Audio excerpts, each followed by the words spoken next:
So your work has long engaged with the politics of resource extraction and its ecological implications, from the book Resource Radicals that you published in 2020 to your forthcoming book Extraction, the Frontiers of Green Capitalism.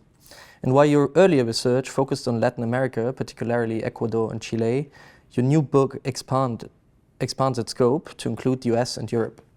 So to start with a broader perspective, how would you define extractivism in the first place? And how do you see it in relation to the longue durée of capitalism, and especially its colonial history and the ongoing dynamics of unequal exchange? Yeah, so I'm going to start this by going to the origins of my analysis of extractivism, which also takes us to its origins as a discourse. I had the kind of serendipity, perhaps, of living in Latin America at a moment that this discourse was, in a way, first articulated. And so the first answer to your question is that extractivism, or extractivismo in Spanish, is a situated discourse. It emerged in a particular time, in a particular place, to respond to particular challenges on the left and challenges of political economy and the mode of accumulation in the global south and in the peripheries of the world economy. So first and foremost, it's a critique. It's a critique of the way that capitalism appears in the peripheries of the world system. It appears as rapacious, as violent, as extractive, as the kind of term itself names. But as a mode of critique, it wasn't just externally oriented or oriented towards its object of critique, right? Like the world system, capitalism, in its kind of peripheral manifestation. It also named a divide on the left, right? And I think it's important to kind of retain that kind of local political aspect to it, right? When the activists and left intellectuals, critical intellectuals in Latin America started talking in terms of extractivism, part of what they were naming was a way in which even left-wing governments, even these progressive projects that occurred during the so-called pink tide, which was a moment when there was a lot of left-wing, we could almost call it political hegemony in Latin America, when we had leaders that were self-declared socialists, that were embarking on, in many ways, quite transformative policies. What critics and activists at the time sort of began to focus on was the way that, despite the revolutionary rhetoric in some cases, or the radical rhetoric, there was a reproduction of a mode of accumulation over time, that these leftists had not fundamentally departed from extractivism.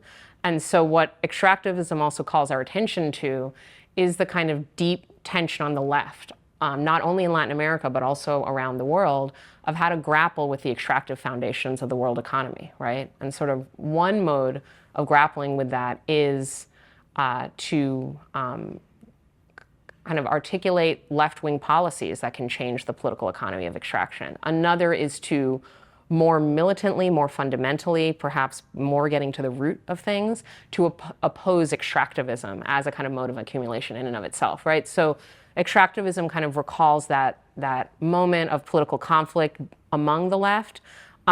It was initially this kind of localized critical discourse.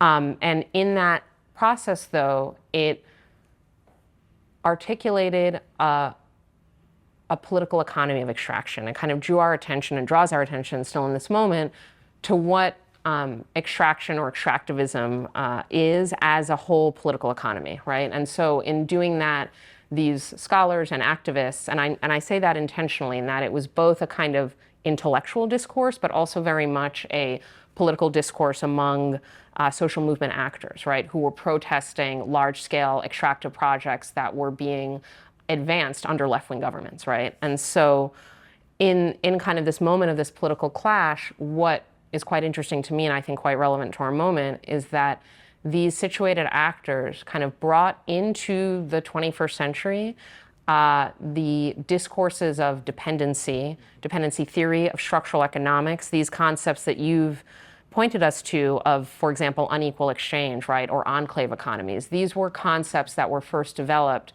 in large part, but by no means exclusively, by Latin American leftists in the 1960s and 70s. And I say in large part because they were also co-created with third worldist projects in Africa, in South Asia, in the Middle East, right? So it wasn't Latin American alone, though for certain reasons that we could discuss, these discourses kind of dependency theory kind of first took hold in Latin America in a way before they kind of fully globalized.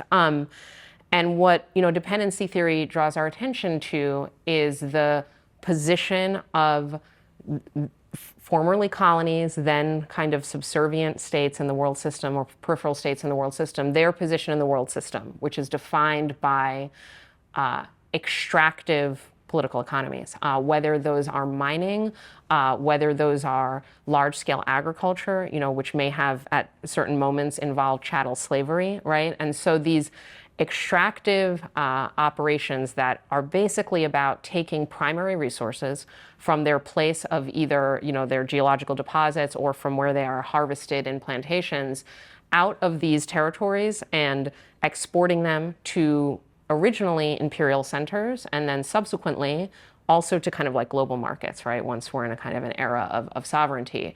And so you have large-scale extractive projects. They are export-oriented. There is often initially enslaved, coerced, and then kind of cheapened labor that kind of performs the labor necessary to get the minerals out of the ground or to get the cotton, out. And there's this way in which your entire kind of political economy is oriented towards the needs of imperial centers where the manufacturing and the value-added processes take place, and or to kind of global markets in a sort of maybe more abstracted way, right? And so you are dependent because the kind of internal workings of your economy, the needs for certain raw materials, the volumes at which they are needed, the specific raw materials that are needed, those are all determined by productive processes that happen elsewhere, right? And so what you are left behind in these places, in these peripheries, and we could talk about this in the 16th century or today, is resource drain. So your resources, especially if they're non-renewable, on human timescales at least, just like leave your borders. And you are left behind with the kind of a volatile economy that kind of booms and busts along with global markets or along with the needs of manufacturers elsewhere. You are left behind with social and ecological devastation, right? So it's not just unequal economic exchange, it's also unequal ecological exchange. And you are also, there is a legacy in addition of a kind of state apparatus, initially one designed by the imperial core. Then, after sovereignty and independence, there are, of course, like nationalist political movements that make important changes to those systems. But the political apparatus, by design, is to serve this process of extraction, export, subservience, right? So extractivism also calls our attention to the kind of simultaneity of political sovereignty in the global south and economic subservience, like the lack of economic sovereignty, even if politically you are technically sovereign.